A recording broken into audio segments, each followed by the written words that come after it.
Today, that is November 18th, a national event is taking place here in the country. Roughly 510,000 test takers are taking their Sunung this year, which is the second college entrance exam amid the global pandemic. For more, I have Chun Song-cho out on location. Song-cho, welcome.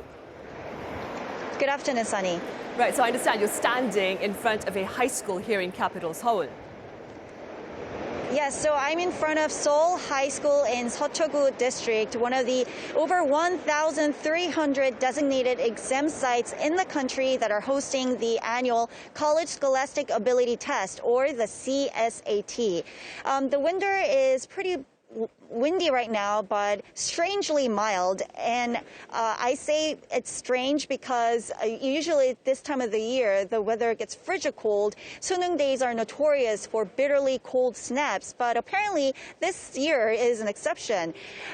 So if you looked up the exam timetable, then you'd know that the third period just ended about 10 minutes ago at 2:20. So that means the test takers just finished the 70-minute long English test, and they're in the middle of a short 20-minute break. And they have the Korean history or social studies, science, career exploration coming up next. And I can't imagine what must be going through their head right now.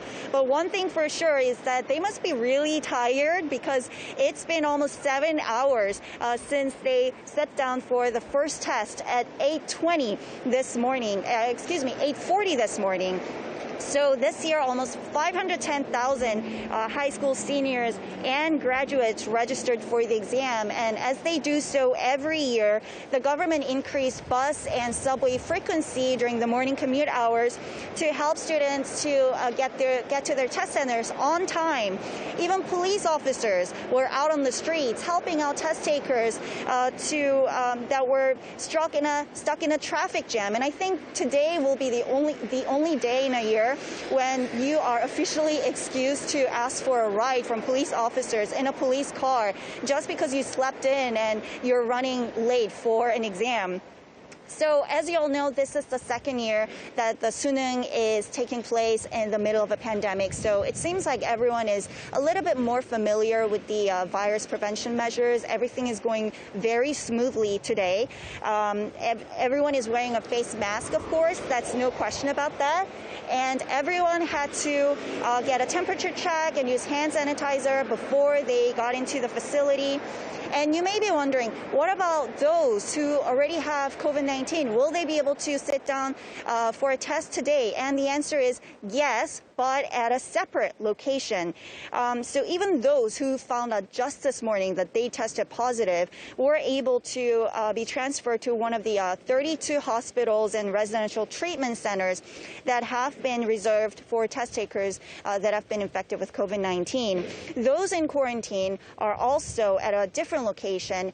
112 exam centers were set aside to take in as many as 3,000 students.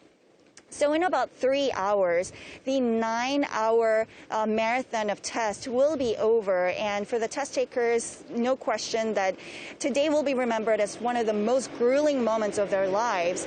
And they have 2 more tests to go. So I hope that in just about a few hours, everyone will get out of this gate feeling happy and satisfied, but most importantly, with no regrets, knowing that they've given their best. This has been Chun Song-cho reporting live from Seoul High School, and back to you, Sunny, in the studio. All right, Song-cho, thank you for that coverage, and to all the test takers nationwide, our continued well wishes.